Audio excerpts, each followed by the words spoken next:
কি অবস্থা মনা? সারা মাস ধরে তো মায়ের দোয়া ক্রিকেট টিকটক টিমের নাটক দেখি গেলেন, এখন তো মনার নাটক চলে এসছে। এই যে বুকেয়া নাটকটা পরিচালনা করছে মাবরুর রশিদ বান্না এবং প্রযোজনা আকবর হায়দার মুন্না ভাই। আপনারা আমাকে বলছিলেন যে মনা তুমি কাজ করো অল্প, কিন্তু বাসি বাসি দেখো গল্প। এই গল্প কিন্তু এবার বাছাই করা মনা। আশা করি আপনারা কোনোভাবে নিরাশ হইত না। ইতিমধ্যে যারা দেখি বলছেন মাবরুর রশিদ বান্না পরিচালিত বুকেয়া নাটকটা, তারা অলরেডি বুঝছেন যে এটা কেমন নাটক ছিল।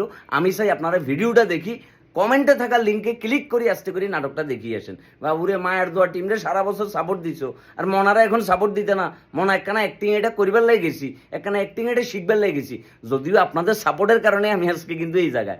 এছাড়া কিন্তু মনার শামীম বদবসন কারো কিন্তু ফাত্তা নাই, একমাত্র আপনারা আছেন বলেই মনা এখনো পর্যন্ত টিকি আছে। একটা নাটকটা বার হয়েছে বুকে আয়, সাথে আছে শক্তিমান অভিনেতা ফজলুর রহমান বাবু ভাই, আরও আছে আমার বন্ধুবর রাশেদ, ছোট ভাই জিম এবং আমার সহপাঠী অনামিকা, ছোট বোন অনামিকা। ঠিক আছে, তো আপনারা এই দুর্দান্ত গল্পটা যদি না দেখেন তাহলে তো মিস করবেন মনে।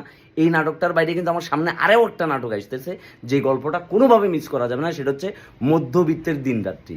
মনে রাখবেন, এক হচ্ছে মধ্যবিত্তের সমাজ লই, তাদের জীবন লই, তাদের জীবনের রূপরেখা লই যে গল্প আমাদের চারদিকে আছে, ওই গল্পই কিন্তু পরিচালক তুলিয়ে আনছে। আর এই নাটকে বাবা যে কত বড় বটবৃক্ষ, বাবা যে কত বড় ছায়া, বাবা যে কত বড় শক্তি, এটাই কিন্তু দেখানো হয়েছে। বাকিটা কিন্তু আপনারা দেখো, স্পয়লার দিলে কেমনে হইব। তাড়াতাড়ি কমেন্ট সেকশনে থাকা লিঙ্কে ক্লিক করো, নইলে মায়ের দোয়া ক্রিকেট টিমের পক্ষ থেকে অভিশাপ দিব, বলি দিলাম কিন্তু। তাড়াতাড়ি দেখো। আর ওই এদেরকে বলে দিও যে তারা দেশে আসলে তাদেরকে নিয়ে বোটানিক্যাল গার্ডেনে একটা ফাটি দিব মায়ের দোয়া ক্রিকেট টিম লই। হ্যাঁ, শান্ত ভাই থাকবে ওখানে, ডিজে ডিজে ড্যান্স করবো, ডিজে বড্ডুলের ভূমিকায় শান্ত ভাই ওখানে নাচানাচি করবো। ঠিক আছে, তাদের জন্য ক্রিমির চচ্চড়ি রান্না করছি।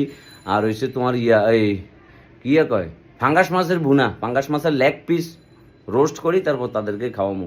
আর তাদেরকে একটু বলে দিও যে আসবার সময় আমার জন্য যাতে একটু কালিজিরার তেল আনে। বাবুরে মাজার ভিতরে প্রচুর ব্যথা করে, মাজায় বসি বসি খেলা দেখতে দেখতে এমন ব্যথা হয়ে যায় মাজা, এটা নিয়ে খুব অশান্তিতে থাকি। কিছু টাইগার বাম আনতে বলিও, আর কালিজিরার তেল, আর একটা সোনালি গড়ি। আমার একটা সোনালি কালারের গড়ির খুব ইচ্ছা।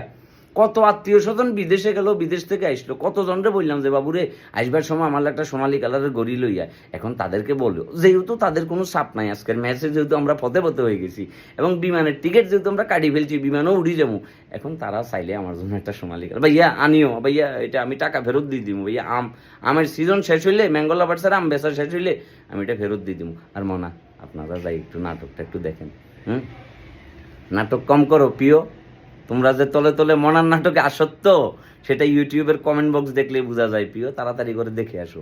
আমি আপনাদেরকে কথা দিচ্ছি যে ভালো ভালো কাজ করব।